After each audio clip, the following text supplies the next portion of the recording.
মা আমার মেয়েটা কত বছর পর আইলো রে। কেমন আছো তুমি?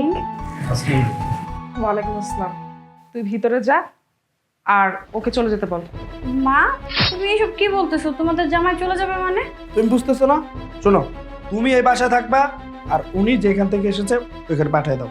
আশ্চর্য ব্যাপার, তোমরা বলো ওকে নিয়ে আসতে, আমাদেরকে তোমরা মেনে নিছো, তাহলে ওকে কেন এখন চলে যেতে বলতেছো? এটা আমার একটা প্ল্যান ছিল, আর এই প্ল্যানটা না করলে তো তুই একা কখনোই আসতি না। তাই ভাবলাম স্বামী সহ আসবি, তুই আমার কাছে চলে আসবি, আর তোর স্বামীকে আমি অ্যালাউ করবো না। মা তুমি কি করে ভাবলে যে তোমার এই প্ল্যানটা সাকসেস হবে আর আমি এইখানে থাকবো আর আমার স্বামী আমাকে ফেলে চলে যাবে? শোনো, তুমি যখন এই বাড়ি থেকে পালিয়ে ওনার হাত ধরে চলে গিয়েছিলে তখন কি আমাদের মান সম্মান কথা একবারও চিন্তা করছো যে আমাদের কি হতে পারে? তুমি যখন এই ছেলের সাথে পালিয়ে চলে যাও তখন আমরা একটা বছর এই বাসা থেকে বের হতে পারি নাই, লজ্জায়। একটা কথা বলে দিচ্ছি, এই ছেলের সাথে যদি তুমি থাকো না সুখে থাকতে পারবে না। তুমি এ বাসায় থাকো আর ওনাকে চলে যেতে বলো। না, আমি এখানে থাকবো না। যখন আমার হাজবেন্ডকে তোমরা মেনেই নিতে পারবা না, আমি এই বাড়িতে থাকবো না এক মুহূর্তে। ওরে নিয়ে আমি এখন বের হয়ে যাবো। শোন, তুই আমার এখানে থেকে যা, আমি যেটা বলছি তুই সেটাই শোন, আর ওকে বল এখান থেকে চলে যেতে। নির্লজ্জের মতো দাঁড়িয়ে আছে, বের হয়ে যা। মা আমি যখন বিয়ে করেছি তখন আমার বয়স 18 বছরের বেশি ছিল, কারণ আমি প্রাপ্তবয়স্ক। তার মানে তুমি এখন কিচ্ছু করতে পারবে না, আর তুমি যদি বেশি বাড়াবাড়ি করো না তাহলে কিন্তু আমি আয়নার আশ্রয় নিব। তুমি চুপ করো। তোমরা এখন আমার সাথে খুব বাড়াবাড়ি করলে, আর আমাকে তুমি এত আশা দিয়ে এই বাড়িতে আসতে বললে। আমি কত আশা নিয়ে আমার স্বামীকে নিয়ে এই বাড়িতে আসছি, আর তোমরা এখন তোমাদের রং বদলায় ফেললাম।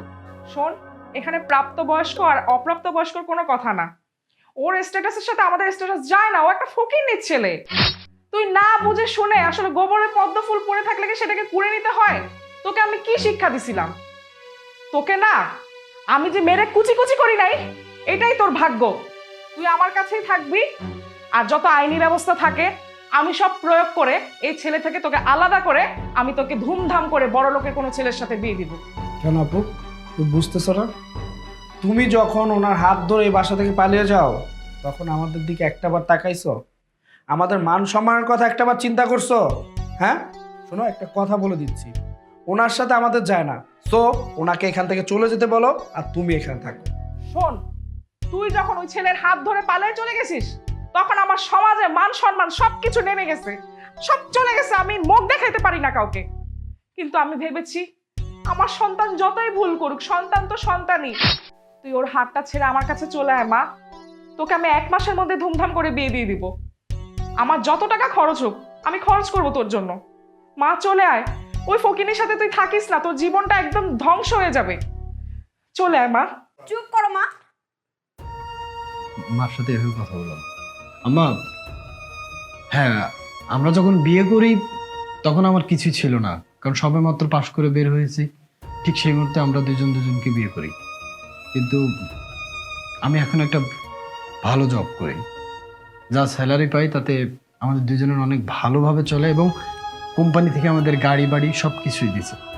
সো এমন না যে আমি ফকির। আর আমি কখনোই আমার বাবা মার কাছ থেকে কিছুই নিই নাই, কারণ আমার নেওয়া লাগে না, নিতে হয়ও না। আপনার অনেক কিছু আছে, আপনার মেয়ের টাকা পয়সা বা এইসবের জন্য যে আমি ওকে বিয়ে করছি এটা কিন্তু না। আমি ওকে বিয়ে করছি শুধু ওকে ভালোবাসি বলে, এবং ওর সাথে সারাটা জীবন একসঙ্গে থাকবো বলে আমরা দুজন দুজনকে বিয়ে করি। এখানে স্বার্থের কোনো জায়গা নেই, আমাদের স্বার্থ শুধু একটাই, ভালোবাসা। ও আপনার জন্য অনেক কান্নাকাটি করতো, কষ্ট পাইতো, আসতে মানে আমি অনেকবার বলছি আম্মা যে চলো যে দেখা করি, কিন্তু আসতে সাহস পাইতো না। কিন্তু আপনি যখন ফোন দিয়ে বলেন যে আসো, তখন আমারও খুব ভালো লাগছিল যে যাক, আম্মা যদি মেনে নেই তাহলে তো ও অন্তত আরেকবার মার কাছে তো আসতে পারবে। আজকে আপনি যেটা যে রূপটা দেখালেন না, এটা মায়ের না, এক ধরনের কি বলবো শত্রুরা এমন করে বলে আমি মনে হয় না। যাই হোক আম্মা, আমি থাকতে আসি নাই, আমরা চলেই যাব। তুমি কি আমার সঙ্গে যাবে না এখানে থাকবে? প্রশ্নই ওঠে না, আমি এই বাড়িতে থাকবো না, আমি তোমার সাথে যাব। মা, তুই আমার সাথে থাকবি না? না, আমি তোমাদের সাথে থাকতে চাই না। আমি আমার স্বামীর সাথে চলে যাবো। চলো।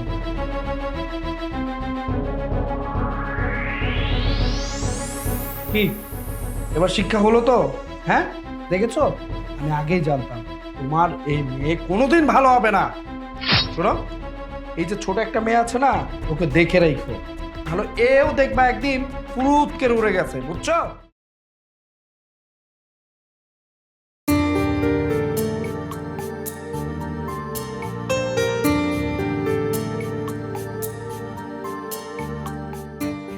এই ভাই, মাও যাবেন?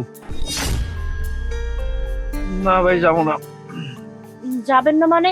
আরে চলেন না, দেখুন আমাদের যাওয়াটা খুব ইম্পর্টেন্ট, প্লিজ চলুন। শোনেন, অন আমার জিরানের সময়, এই সময় আমার ডিস্টার্ব করেন না। যান তো, সামনে যান। ভাই, এই ভোর দুপুর বেলা একটা অটো পাওয়া অনেক কষ্টকর। প্লিজ আমাদের একটু সাহায্য করুন। সময় মতো যদি যাইতে না পারি তাহলে আমাদের গাড়িটা ছাড়িয়ে দিবে, চলেন না। কইলাম তো আমি পারবো না, এত কথা কইতেছেন কেন? দেখুন ভাই, আপনি তো রাস্তায় গাড়ি নিয়ে বের হয়েছেন যাত্রী টানার জন্য, তাই না? তাহলে যাবেন না কেন? আর তাছাড়া আমাদের একটু বিপদে পড়েছি আমরা, চলুন না ভাই প্লিজ। আরে আজব তো, আপনারা কি শুরু করছেন? আমার গাড়ি আমি যাবো না না যাবো সেটা আমার ব্যাপার। এত হিসাব কি আপনাদের দিতে হইব? আমার গাড়ি নিয়ে আমি রাস্তায় কেন বের হয়েছি এই কৈফত আপনাদের দিতে হইব? আচ্ছা আচ্ছা, বুঝতে পারছি, আপনার টাকা বাড়ায় দিতে হবে, তো বাড়ায় দিব, চলেন। আচ্ছা ঠিক আছে, ওঠেন। একটা কথা, আপনারা যদি রিজার্ভে যান তাহলে 600 টাকা ভাড়া পড়বো। আর যদি রাস্তাঘাটে যাওয়ার সময় কোনো যাত্রীরা উঠতে দেন তাহলে 200 টাকা করে ভাড়া পড়বো। এখন আপনি করে কি করবেন? আরে আপনি সব কি বলছেন? এখান থেকে মামার ভাড়া তো দুজন 200 টাকা, আর আপনি 200 টাকার ভাড়া 600 টাকা কেন বলছেন? দেখেন, আপনাদের যদি ইচ্ছা হয় আপনারা যাইতে পারেন, আর যদি ইচ্ছা না হয় এই যে সোজা রাস্তা মাপেন। আরে ভাই, আপনি তো দেখছি পুরো একটা ঘাড়তারা। আচ্ছা ঠিক আছে, আপনার 1000 টাকা দিব, চলেন। পাগল হয়ে গেছো? 1000 টাকা দিয়ে মানে আর 200 টাকা? আরে তুমি থামো, আমারে কথা বলতে দাও। 1000 না, বাড়াই যেহেতু দিবেন 2000 টাকা লাগবে। আচ্ছা ঠিক আছে, তোমারে 2000 না, আমি 4000 টাকা দেবো, চলো। আরে তোমার মাথা তো দেখতেছি পুরোটাই গেছে, তুমি কি বলতেছো? 2000 টাকা দিবা, 4000 টাকা দিবা? এই লোকটা যা বলতেছে তুমি তার সাথে সাই মেলাচ্ছ, পাগল হয়ে গেছো নাকি? ও, আপনাদের এত টাকার গরম বাইরে গেছে তাই না? 2000 না, 4000 টাকা যাইতে হবো। যদি যান তাহলে আমার লগে চলেন, না হলে যাইতে পারুম না। এই, তোর যখন এত টাকার খিদা, আমি তোরে জাস্ট 4000 না, তোরে আমি 20000 টাকা দেবো। এখন তুই আমার সাথে চল। তুমি কি উল্টা পাল্টা কথা বলতেছো? এখন আবার বলতেছো 20000 টাকা দিবা। এখান থেকে কি 20000 টাকা ভাড়া আছে নাকি? হ্যাঁ, 200 টাকা দিয়ে তুমি 20000 টাকা পর্যন্ত নিয়ে গেছো, কি বলতেছো সব? এই বেটা, তুই তো একটা ছোট লোক অটোওয়ালা, তোর মতো ছোট লোক অটোওয়ালা আমার জীবনে আমি দেখি নাই। এই, আপনি আমার তুই তুকারি করে কথা বলতেছেন কেন? আপনি জানেন আমি কে? আমি এই এলাকার স্থানীয় পোলা। আমার লগে যদি ঘাটতারামি করে কথা কন না, এই যে আপনার গলা রক্তটা কিন্তু টাইনা ছিঁড়ে ফেলামু। আচ্ছা শোনো না, এর সাথে ঝামেলা করে লাভ নেই।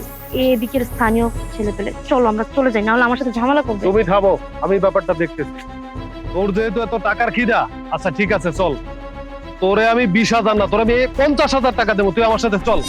এই, আপনি আমার টাকার লোভ দেখাই দিচ্ছেন তাই না? আপনার কত টাকার গরম হয়েছে এইটা আমি দেখে নেব। আপনি যদি টাকায় দেন তাহলে 1 লাখ টাকা দিতে হইব। দিবেন আপনি? ফকিন্নির বাচ্চা, তুই চল, তোরে 1 লাখ টাকা না, তোরে আমি 1.5 লাখ টাকা দিব, চল। তোমার মাথাটা দেখতেছি পুরোটাই গেছে, কি সব আবল তাবল কথা বলতেছো? 1.5 লাখ টাকা দিবা মানে?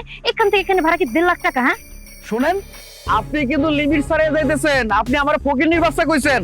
আরে বেটা, তুই একটা ছোট লোক অটোওয়ালা, তোর মতো ছোট মনের মানুষ আমার জীবনে আমি দেখি নাই। কি? আমি ছোট লোক? আমার মন ছোট? শুনেন মিয়া, এই এলাকায় আমার স্থানীয় বাড়ি আছে, আপনি আমার ছোট লোক কইতেছেন? আপনি জানেন আমার মনটা কত বড়?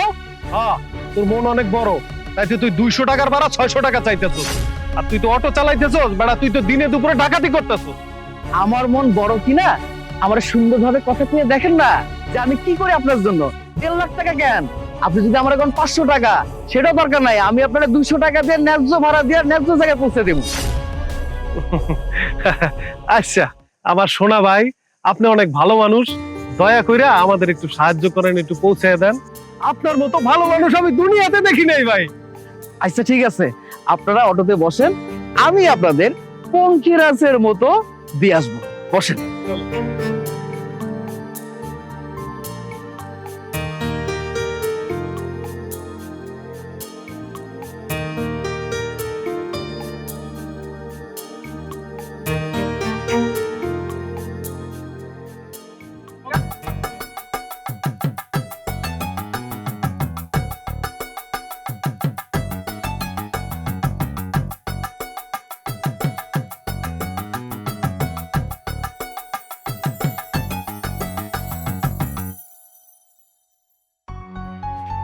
এই যে ভাই টাকাটা। ঠিক আছে। এই দাঁড়াও, আচ্ছা তোমার কি হয়েছিল বলো তো? তোমাকে কি ভূতে পেয়েছিল নাকি? হ্যাঁ, তুমি এই লোকটার সাথে এতটা বার্গেনিং করলা কেন? মানে মাত্র 200 টাকার ভাড়া তুমি 1.5 লাখ টাকা পর্যন্ত নিয়ে গেলে। আর একটু হলে তো বিপদে পড়ে যেতাম। প্রত্যেকে পেতেই 1.5 লাখ টাকা। হ্যাঁ, আর এই লোকটা এখানকার স্থানীয় লোক, তুমি তার সাথে কেনই বা বার্গেনিং করলে? আমি না কিছুই বুঝতে পারলাম না। কি হয়েছিল তোমার, আমাকে একটু বলো তো। আরে তুমি কি আমারে পাগল মনে করছো? আমি ওরে এতগুলা টাকা দিয়ে দিমু? আমি অতটা পাগল না। শোনো, ওর সাথে আমি একটু ব্রেন গেম খেললাম। ওর দেখছো কি উগ্র মেজাজ। ওরে যদি আমি উল্টা পাল্টা কিছু কইতাম তাহলে তো ও আমার মাইরা দিত, একটা বিপদে পড়তাম। তার চেয়ে আমি ওর সাথে একটা ব্রেন গেম খেললাম। ওরে মনে করো কৌশলে আমি সিস্টেম করে পটায় পটায় আমার কাজটা আমি হাসিল করে নিলাম। শোনো, যেখানে হাত চালান দরকার সেখানে হাত চালাইবা, আর যেখানে ব্রেন চালান দরকার সেখানে ব্রেন চালাই এই কাজটা করবা। সমস্যা কি? ভাই আপনি ঠিক কথা কইছেন। আমি আমার ভুলটা বুঝতে পারছি। আমি আপনাদের সাথে অনেক বড় অন্যায় করে ফেলছি। আপনারা আমারে মাফ করে দেন। আসলে হয়েছে কি, আজকে অনেক রোদ, অনেক গরম। এই গরমের ঠেলায় মুখ ফুসকা কি যে কইয়া ফেলছি নিজেই জানি না। এখন আমার মনে হইতেছে আমি এতক্ষণ আপনাদের লগে যা যা করছি একবারে ভুল করছি, অন্যায় করছি। আপনারা আমারে ভুল বুঝেন না, আমারে মাফ করে দেন। আমি আপনাদের কথা দিতেছি, আমি আপনাদের লগে যা যা করছি এরকম কাজ আমি আর কারো লগে কোনোদিন করুম না। আমি এখন থেকে কারো দুর্বলতার সুযোগ নেব না। যে বিপদে পড়বো তার বিপদে পাশে থাকার চেষ্টা করো। কেউ যদি আমারে খুশি করে বকশিস দেয় তাইলে আমি নেব, কিন্তু কারো কাছে জোর জবরদস্তি কইরা কোনো টাকা পয়সা নেব না। আপনাদের কথা দিলাম। আচ্ছা শোনো না, আমি কি বলি, উনি যেহেতু ওনার ভুলটা বুঝতে পেরেছে সেহেতু আমরা ওকে ক্ষমা করে দেই। ওনার ব্যাপারে আমরা কিছু মনে না রাখি, তাই না? যেহেতু ওনার ভুলটা বুঝতেই পেরেছে, তাই বলি কি তুমি ওনাকে ক্ষমা করে দাও। ঠিক আছে ভাই, আমি আপনাকে ক্ষমা করে দিলাম। কিন্তু ভাই একটা কথা মনে রাখবেন, আপনি কিন্তু দিন শেষে অটো চালান। দেখুন, আপনার ব্যবহারটা যদি ভালো হয়, কোনো অটোওয়ালাকে দেখবেন দিনে 2000 টাকাও কামাই করে, আবার কাউকে দেখবেন 500 টাকাও সে ভাড়া পায় না, শুধু ব্যবহারের কারণে। আপনি যদি আপনার ব্যবহারটা ভালো করেন তাহলে দেখবেন সবাই আপনাকে ভালোবাসবে, আপনার কাছে আসতে চাইবে। আর এত গায়ের জোর দেখাবেন না ভাই। আপনি স্থানীয় অন্য মানুষগুলা কি উড়ে আসছে, তাদেরও কিন্তু ক্ষমতা আসছে। তাই মিছেমিছি বিপদে পড়তে যায় না, নিজের ব্যবহারটা ঠিক করেন। সমস্যা নাই, আমি আপনাকে মাফ করে দিছি। যান, ভালোভাবে অটো চালান গিয়ে। চলো।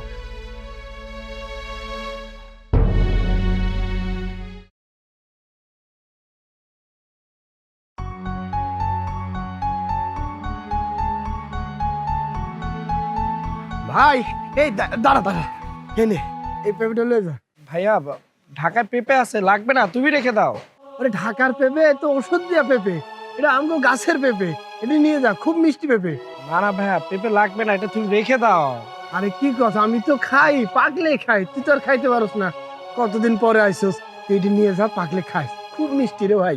আরে এইসব জিনিস আমরা খাই না এগুলা। বৌমা, আমগো গাছের পেঁপে তো আমি নিজে হাতে লাগাইছিলাম, খুব মিষ্টি, তুমি নিয়ে যাও, ভালো লাগবো। আচ্ছা, আমি তো কথা কথা ভুলে গিয়েছিলাম ভাইয়া, তোমার তো এই মাসে টাকা দেওয়া হয়নি। ওয়েট, ভাইয়া এখানে 10,000 টাকা আছে, এটা রাখো। এতগুলো টাকা দিতে হয়?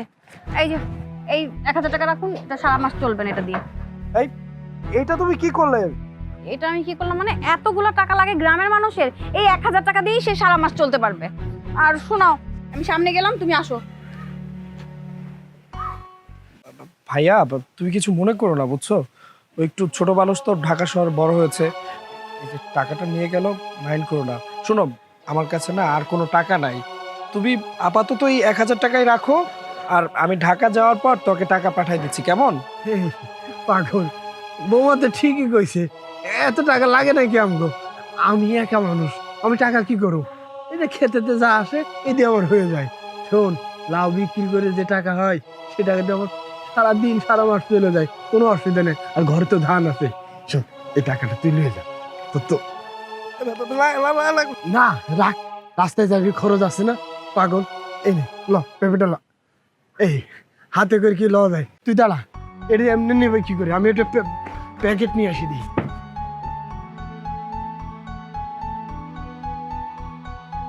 ভাই এটি নিয়ে যা, হাতে করে তো নিয়ে যাওয়া যায় না। এই নে ভাই, এই যে ব্যাগে করে দিছি, খালি হাতে তো নেওয়া যায় না, নে। কিন্তু খাস কিন্তু গাছের খুব মিষ্টি। যা যা যা, সাবধানে যাস। তুমি নিজের খেয়াল রেখো আর ভালো মতো থেকো। হ্যাঁ, যখন যা লাগে আমাকে বলবা, আমি পাঠাই দিব, কেমন? আরে আমি করো না, আমার নিয়ে এত চিন্তা করার দরকার নাই। তোরা যা, সাবধানে যাস। বৌমা নতুন আছে তো, কি খাওয়াইলাম না খাওয়াইলাম কিছু মনে যেন না করে। এরপর আগে তুই কইবি, আমি সব কিছু রেডি করে রাখবো। নিজের যত্ন নিও। যা।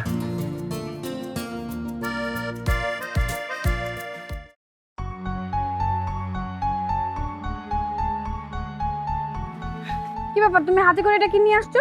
এটা এটা পেপে ভাইয়া দিল। আমি তোমাকে বলছি না এটা নিব না। আরে ভাইয়া ভালোবেসে দিয়েছে, এই পেপে তো ঢাকা শহর পাওয়া যায় না, তাই নিয়ে আসলাম। চলো তো চলো। আরে না, আমি এটা নিব না। এই দাও, প্যাকেটটা আমার কাছে দাও। কি করলা তুমি এটা? কি করলাম? ফেলে দিলাম। এটা একটা খাবার, মানুষ এই খাবারের জন্য কত কষ্ট করে তুমি জানো? তুমি আবার ভাইয়ার দেয়া পেঁপেটা এইভাবে ছুঁড়ে ফেলে দিতে পারলে? ভালো করেছি, এইসব খাবার না আমরা খাই না। শোনো, এইটা শুধু পেঁপে না, এটার মধ্যে আমার ভাইয়ার ভালোবাসা আছে। ভাইয়া শখ করে পেঁপেটা দিয়েছে, আর তুমি এভাবে পেঁপেটা ছুঁড়ে ফেলে দিলে। না জানি পেঁপেটা নষ্ট হয়ে গেছে। যা করেছো খুব অন্যায়। পেঁপেটা যদি নষ্ট হয় না,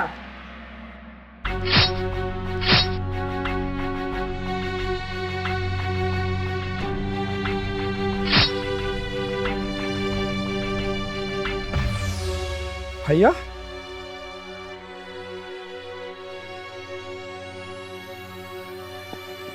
কিরে, তুই চলে এলি কেন?